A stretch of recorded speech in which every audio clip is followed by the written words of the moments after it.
Bonjour chers internautes, c'est Il Pastore pour commencer avec vous quelques thématiques reprenant de la seconde confession de foi helvétique. Commençons par les grands principes bien sûr de la réforme, sola scriptura, l'écriture seule. Est-ce que cela signifie qu'en dehors de la Bible, rien ne soit intéressant? Non. Cela ne signifie pas non plus qu'au moment de la réforme, nous avons enlevé, mis à la poubelle, tout ce qui appartenait à la tradition des 15 premiers siècles. C'est faux. En réalité, la sola scriptura, l'écriture seule, n'a pas eu pour objectif de considérer que tout ce qui était avant était nul. Ça, c'est ce que font les groupes sectaires. Non, la Réforme a considéré qu'une partie importante, notamment des premiers siècles, de la tradition des premiers siècles, était tout à fait conforme aux Saintes Écritures, qui n'avait donc pas lieu de les rejeter, notamment les grands symboles de foi, en particulier le symbole des apôtres, mais vous verrez qu'il n'est pas le seul. Par exemple, au chapitre 3 de cette confession de foi, nous recevons le symbole dit des apôtres, car il nous communique la foi véritable. Au chapitre 17, extrait, cette foi catholique, la foi universelle de l'Église chrétienne, ne nous est pas communiquée par des lois humaines, mais par les Écritures saintes, que résume le symbole des apôtres. Au chapitre 25, qu'il pose ainsi les premières bases de la foi, c'est au sujet de la catéchèse, et enseigne les éléments fondamentaux de notre religion en expliquant aux enfants les 10 commandements de la loi de Dieu, le symbole des apôtres, l'oraison dominicale, le Notre Père, et la doctrine des sacrements, ainsi que les autres principes et articles essentiels de la foi. On trouve aussi enfin un extrait du symbole des apôtres au chapitre 26. Je crois la rémission des péchés et plus loin et la vie éternelle. Et cet extrait est évoqué comme la foi chrétienne.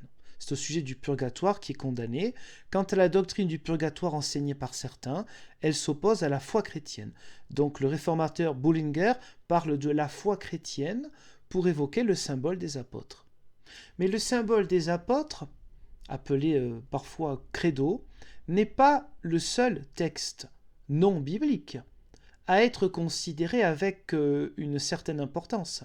D'autres textes, et les conciles, en fait les 4 premiers, entre 325 et 451, sont considérés avec respect car ayant donné des dogmes qui, pour les églises de la Réforme, sont tout à fait conformes aux Saintes Écritures. Écoutons le paragraphe 18 du chapitre 11. Le chapitre 11 qui s'intitule « De Jésus-Christ, vrai Dieu et vrai homme, unique sauveur du monde ». Pour dire sur ce sujet beaucoup de choses en peu de mots, nous croyons. Donc, juste rappelle que d'abord, cette confession de foi a été écrite comme confession de foi personnelle en 1561 par le successeur de Zwingli à Zurich, qui s'appelait Heinrich Bullinger. Et ensuite, sa confession de foi a eu un certain retentissement sur la vie des églises réformées. Pour dire sur ce sujet beaucoup de choses en peu de mots, nous croyons de tout notre cœur et nous professons de la bouche, en toute franchise, tout ce qui a été proposé par les Saintes Écritures au sujet de ce mystère de l'incarnation de notre Seigneur Jésus-Christ et qui est compris dans les symboles et décisions des 4 premiers et excellents conciles, conciles tenus à Nicée, à Constantinople, à Éphèse et à Chalcédoine. Nous retenons avec eux le symbole d'Athanase, ainsi que tout autre symbole semblable, et nous condamnons tout ce qui leur est opposé. Nous retenons par conséquent, d'une manière entière et inviolable, la foi chrétienne, orthodoxe et catholique, sachant que ces symboles ne contiennent rien qui ne soit conforme à la parole de Dieu et utile pour l'explication sincère de la foi. Car les grands faits, les grands dogmes sont bien conformes aux Saintes Écritures et lorsqu'on se dit protestant, on considère bien que la sola scriptura est l'un des principes les plus fondamentaux de la méthode de la réforme protestante. Donc lorsque des textes anciens sont conformes aux Saintes Écritures, oui, nous y adhérons. Et nous y adhérons avec joie et dans la joie de l'écuménisme.